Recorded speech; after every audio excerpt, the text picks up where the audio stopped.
Sœurs et frères de Christ, paix, joie, grâce, amour à chacun, à chacune de vous, en ce samedi de la 16e semaine du temps ordinaire. La première lecture que nous écoutons aujourd'hui du livre de Jérémie est une admonition du Seigneur, est remplie d'une admonition du Seigneur, d'une invitation plus qu'autre, une mise en garde, où il y a deux fois une expression qui revient et qui retient mon attention. Je voudrais la partager avec vous. Et il dit, ne faites pas confiance à des paroles de mensonges. Vous faites confiance à des paroles de mensonges. Et la parole de mensonge dont il parle surtout, c'est le fait que nous disons, nous pensons, déjà dans l'évangile ça apparaît, ça, il dit, vous pensez qu'en prononçant le nom de Dieu, le temple du Seigneur, en blatérant, en disant des paroles, et en ne changeant pas vos chemins et vos actes, en ne faisant pas coïncider vos chemins et vos actes avec ce que le Seigneur demande, vous serez écouté et il va vous faire du bien. Vous suivez les paroles de mensonge, c'est-à-dire que vous vous mentez à vous-même. Et il dit en effet, vous le faites aussi quand vous faites de faux serments, quand en fait votre vie, votre façon d'agir et vos chemins ne respectent pas la vie, n'aident pas le pauvre, ne viennent pas en aide, ne sont pas de charité et toutes séries de choses. Allez lire la première lecture du livre de Jérémie et c'est important.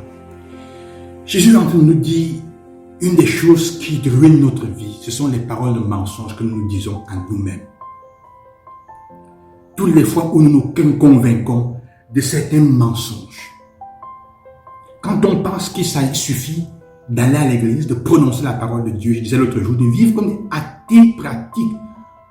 On parle de Dieu, mais notre vie suit un autre chemin. L'évangile va continuer à nous aider à approfondir la question des paroles de mensonge. L'évangile est basé sur la question de la parabole de l'ivraie et du bon grain. Jésus dit, l'ivraie en fait est une plante qui ressemble beaucoup au blé. Quand elles poussent ensemble, tu ne peux pas les distinguer quand elles sont petites. Il faut attendre que ce soit grand. Quand tu vois le blé produire des fruits et l'ivraie n'en produit pas, pour se rendre compte que c'est des livraies et non pas du blé.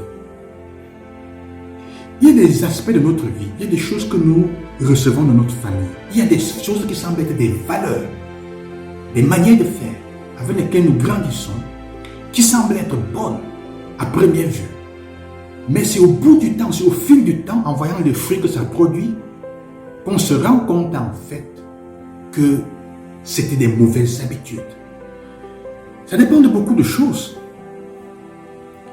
Il y a des choses qu'on enseigne aux enfants. Je prends un exemple.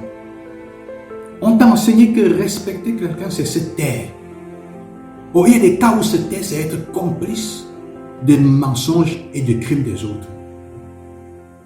Or, ce n'est pas le problème de se taire qui est là. C'est la manière avec laquelle on te l'a enseigné. Alors, ça devient un obstacle, un problème dans la vie de chaque jour. Avec tes frères, avec les autres. Donc, à la fin, le Seigneur dit, en grandissant, il faut faire attention. Il faut faire attention. Et donc, il y a des aspects de ta vie. Nous sommes invités à regarder quels sont les aspects de notre vie qui sont ivrais. Les fois où nous sommes nous-mêmes livrés et non pas le bon brin. Ou en apparence, des attitudes que nous avons et que nous portons en nous-mêmes qui semblent être bonnes, mais qui en fait heurtent les autres et blessent les autres dans notre vie. Il ne s'agit pas des valeurs en eux-mêmes, il faut, comme je disais, de la manière avec laquelle on les met en pratique. Quelles sont-elles? Qu'est-ce qu'il faut en faire? Comment est-ce qu'on peut les vivre? Alors, ce que il s'agit aujourd'hui de demander au Seigneur cette grâce. De regarder quand est-ce que nous sommes ivrés et quand est-ce que nous sommes bons grains. Quand est-ce que notre attitude porte de bons fruits et quand est-ce que la manière de se comporter. Je prends un exemple. On dit parfois qu'il faut respecter. La femme doit respecter son mari ou obéir à son mari. Et il y a une manière de vivre l'obéissance qui est pour l'homme envers la femme une façon de la mater, de l'écraser. L'obéissance n'est pas un problème, mais c'est le fait qu'elle doit obéir à son mari. En fait, la femme doit obéir au projet qu'elle s'est fixé avec son homme. Et l'obéissance vaut pour tous les deux. L'obéissance, à ce moment-là, de la femme envers l'homme est vécue par l'homme comme une manière de l'écraser. En fait, ça porte à quoi souvent? À la violence quand la femme parle.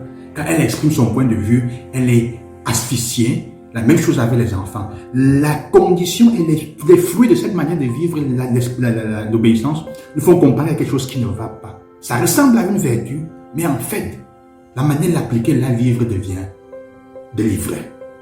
Et comme ça, vous pouvez imaginer tous les comportements et les manières de penser qu'on pense être une valeur parce qu'on l'a reçu comme ça dans nos familles, qui deviennent à la longue un obstacle et de l'ivraie. Nous sommes invités donc aujourd'hui à regarder cela. Quelles sont les fois où nous adhérons? Nous faisons confiance aux paroles de mensonges dans notre vie. Les mensonges que nous nous disons et qui gèrent notre vie, qu'on a reçus. Et quelles sont les fois où en fait, nous sommes de l'ivraie? Quels sont les comportements dans notre vie qui sont en fait de l'ivraie et qui ne nous aident pas à vivre? On ne peut pas les éradiquer. Il y a une autre chose. Il y a des choses en nous qui ne nous plaisent pas, qu'on ne peut pas éradiquer. Il faut laisser que ça grandisse. L'unique façon de faire, c'est quoi? C'est de nourrir le bien qui est en toi. C'est nourrir les attitudes de bien qui est en toi, afin qu'elles produisent un fruit qui, au moment où il sera recueilli, va faire que le mal ou ce qui est dedans en mal va être brûlé. Tu ne peux pas l'arracher. Parfois, on cherche à l'arracher tout de suite et on n'est pas patient, on devient violent envers soi-même.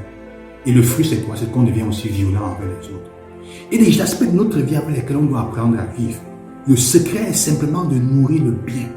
Ne t'occupe pas du mal que tu portes. Ne t'occupe pas des aspects de ta vie qui ne te plaisent pas parce que ce sont des limites. Occupe-toi de nourrir le bien qui est en toi. Et alors tu verras qu'à la longue, le mauvais ou ce qui n'est pas bien sera éliminé, brûlé par lui-même. Que le Seigneur vous accompagne, qu'il vous bénisse en cela et qu'il vous aide à faire un bon discernement. Loué soit Jésus-Christ à demain et que Dieu vous bénisse.